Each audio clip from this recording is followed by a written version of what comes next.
When I first started running, I only ran by myself. And if I'm being honest, it wasn't the strangers on the street that I was afraid of. What I was protecting myself from was something much closer. It is the friend who would ask, "Are you training out for a marathon?" Look, I've been running for over 2 years now.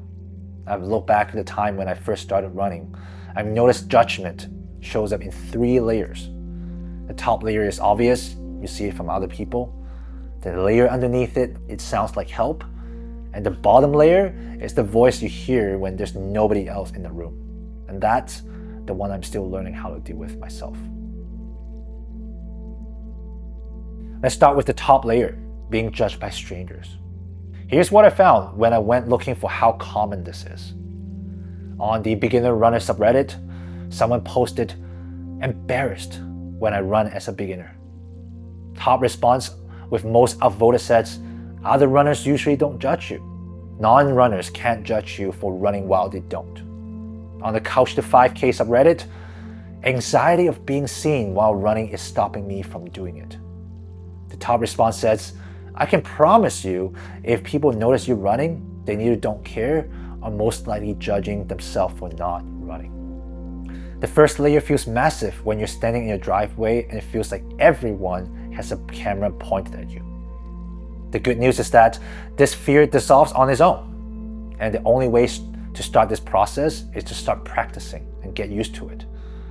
You go out there once, nothing bad happened. Twice, nothing bad happened. And by the 3rd week, you realize nobody even looking from their phone. So this layer, the stranger on the street, that's not the one you need to worry about. It feels big in the beginning, but it's the service level. It will pass us fairly quickly. But the next layer doesn't. Let's get to the middle layer, being judged by the coach. This is the one that catches almost everyone by surprise when they first started running. Going into your first run, you expected judgment from strangers, from people who don't run. What you don't expect is the judgment is from the people you thought would understand running more than you do. You finally get past the fear of running in public. You start to feel good about yourself having a few runs on Strava. And then someone who knows you notices you are running. And instead of praises, you start to get all kinds of advice coming at you. Are you running in zone 2? You should be running in zone 2. That mileage is too low. You need to run more. And here's the thing. The people who gave you those advice, they're not bad people. Most of them genuinely believe they're saying this to help you. But this is the crucial part. They're speaking from their own body, their own journey, and their own experience. They don't have the lens of yours. I put the quotation mark around the word coach for a reason. Most people giving you advice are not coaches. And unless someone is 100% invested in your background, your body type, your injury history, your goals, and where you're actually at right now, the advice is filtered through a version of running that might not be yours. However, that doesn't mean you should ignore them.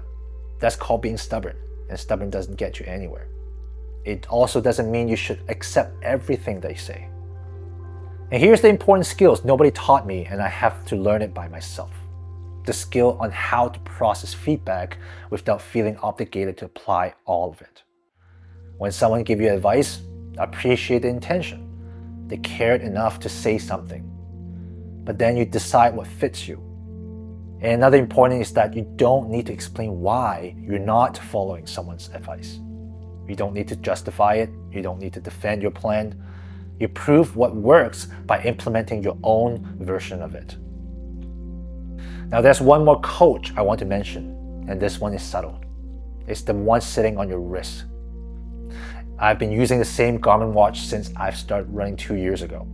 And let me tell you something, this thing is harsh. You can have a session where you're completely knocked out.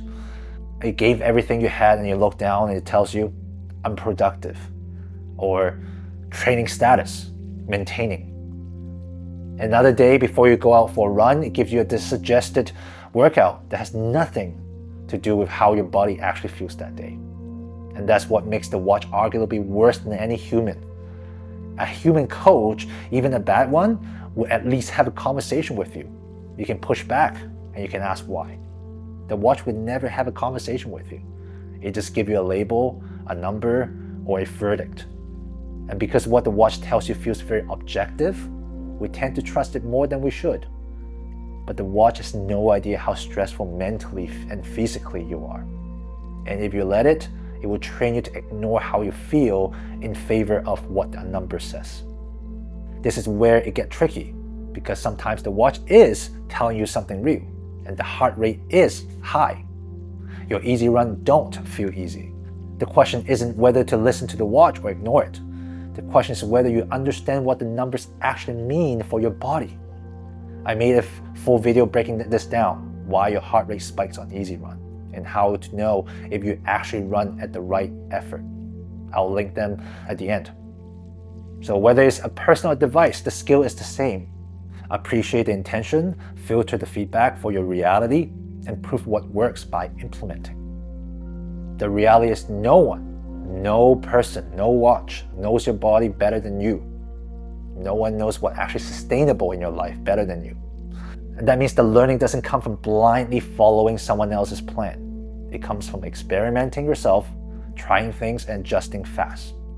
When someone tells you, hey, you need to run more mileage, sure, try adding one extra run and see how your body responds. If that works, keep it. If it doesn't, then you pull back. Remember, you don't need to explain to anyone, person, or device why you're not following the prescription. You just need to know yourself. That's not being dismissive. That's being the person in charge of your own running. All right, let's move on to the bottom layer, being judged by your inner voice. I said the top layer is obvious, the middle layer catches you by surprise. But this layer, this is the one I'm still learning how to deal with myself. Because the loudest judge in your life is not the stranger on the street, or it's not the run club veteran. It's you and your inner voice.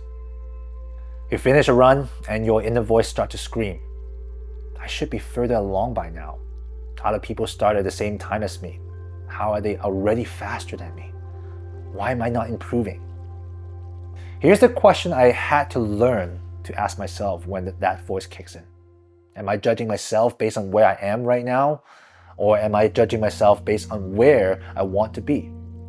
Because if you're always measuring yourself against the fantasy version, the runner you imagine you should be, you always fell short.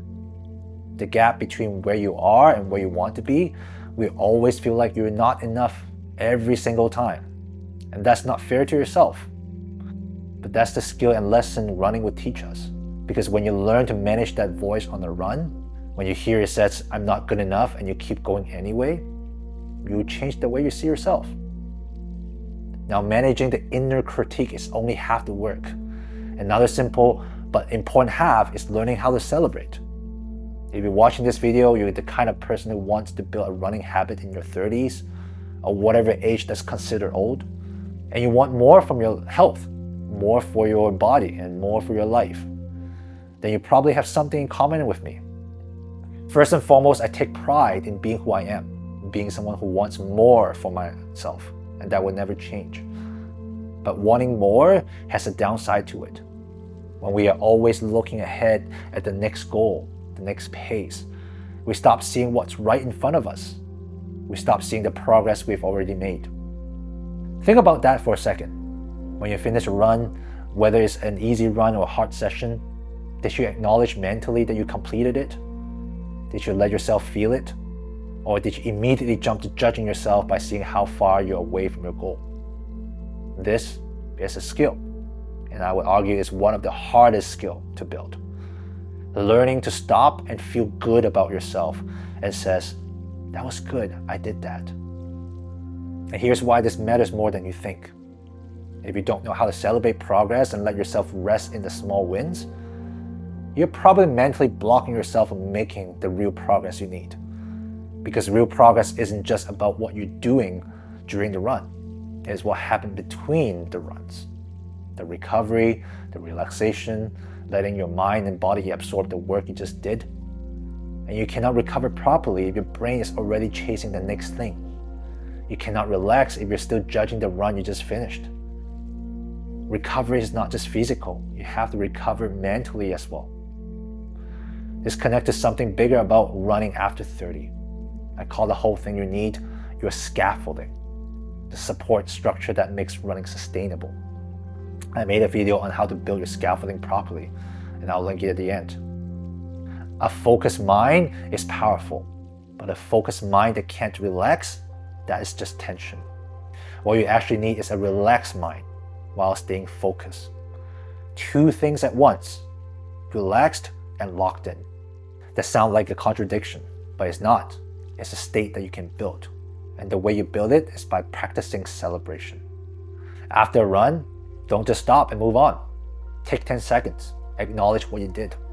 After a race, don't immediately ask what's next. Sit with it. You trained for weeks for this race. Especially when you're going through the moment when you didn't hit the target pace you're aiming for, celebrating is more important than ever. It's so easy to let your mind stay in a disappointed state. So let yourself grieve, and don't forget to celebrate it. Being in races taught me the importance of celebrating. On top of that, it also teaches me how to be unattached to results. When you are attached to a specific outcome, a pace, time, or distance, and you don't hit it, that run feels so disappointing, even if it was a perfectly good run.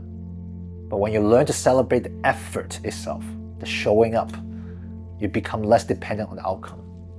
That freedom, that relaxed, unattached, but still committed mindset is what keeps you running for years.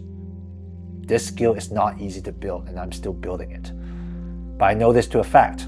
The runner who lasts, the one who is still out there in their 50s, 60s, and beyond, they're the ones who learn to celebrate the small things, small accomplishments. They let themselves rest and stay relaxed while staying focused. That's the real long game for anyone who wants to build a healthy running habit. So here's what I want you to take from this. People will always judge you. You can run marathons, be judged by others. You can do nothing at all, but still be judged. But how you process that judgment, that's something you can build. Running gives you the practice you need to process these judgments. It teaches you how to keep going no matter what judgment you get.